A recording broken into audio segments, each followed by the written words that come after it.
శ్రీమాత్రే నమః. శ్రీ గురుభ్యో నమః. శ్రీమాతరం శరణం శరణం ప్రపర్థే. అంబాత్రేయ క్షేత్రంలో వెలిసినటువంటి జగదంబలైనటువంటి ముగ్గురమ్మల యొక్క ఆశీస్సులను మీ అందరికీ ప్రసాదిస్తూ, పీఠంపై అందరికీ మంచి అభిమానము, ప్రేమ, గౌరవం, భక్తి అన్నీ ఉన్నాయి.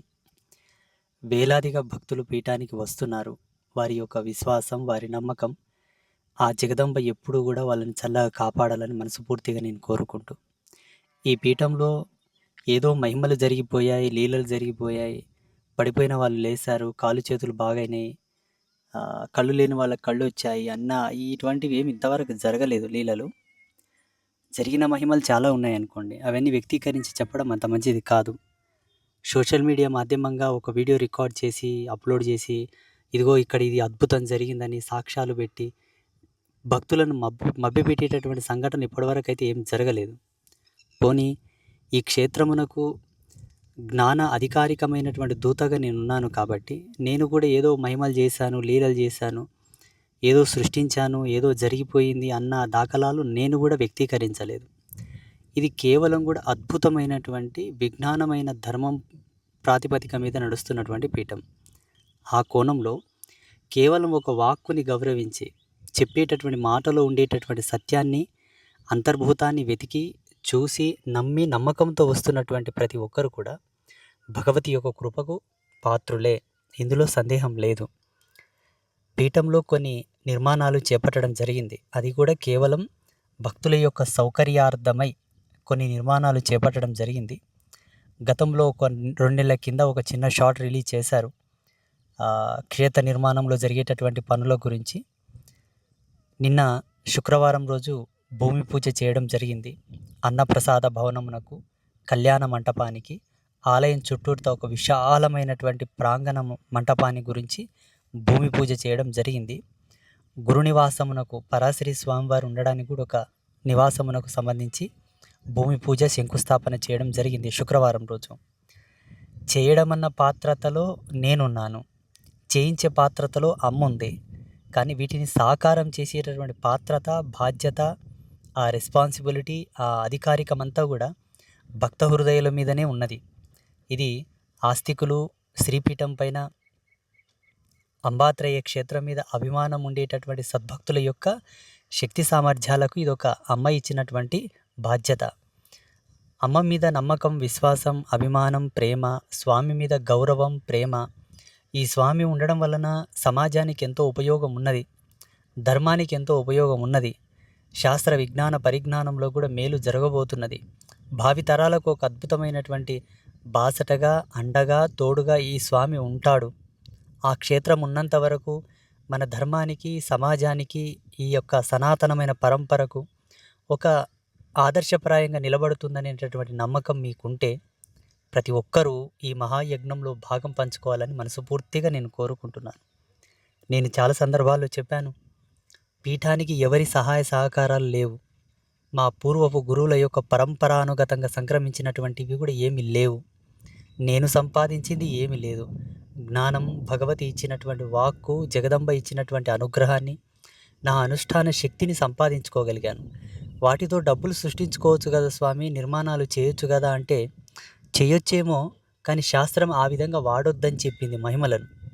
ప్రాణాపాయ పరిస్థితిలో లోక కళ్యాణం కొరకు 10 మందిని ఉద్ధరించడానికి మాత్రమే వాడమని చెప్పారు. కాబట్టి మంత్రశాస్త్రం, ధర్మశాస్త్రాలు, శాస్త్ర విదితమైనటువంటి నియమాన్ని కట్టుబడే వాటిని మేము వాడుతున్నాము తప్ప వాటితో నిర్మాణం చేయలేమన్నటువంటి ఇదైతే ఏం లేదు.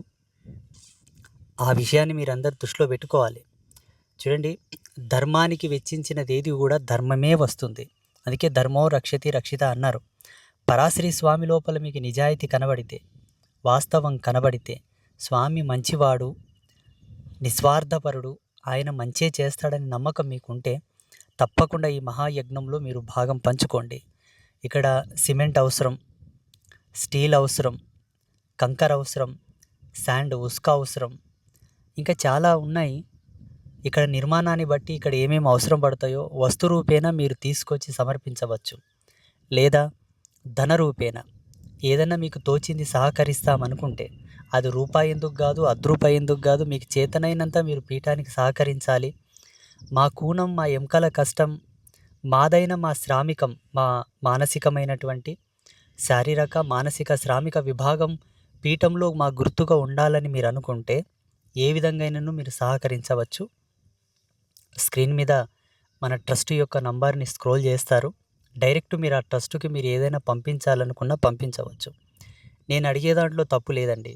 ఇప్పుడు వామనమూర్తియే ఒక సాధు రూపంలో, ఒక సద్బ్రాహ్మణు రూపంలో వచ్చి అడిగాడు బలిచక్రవర్తిని.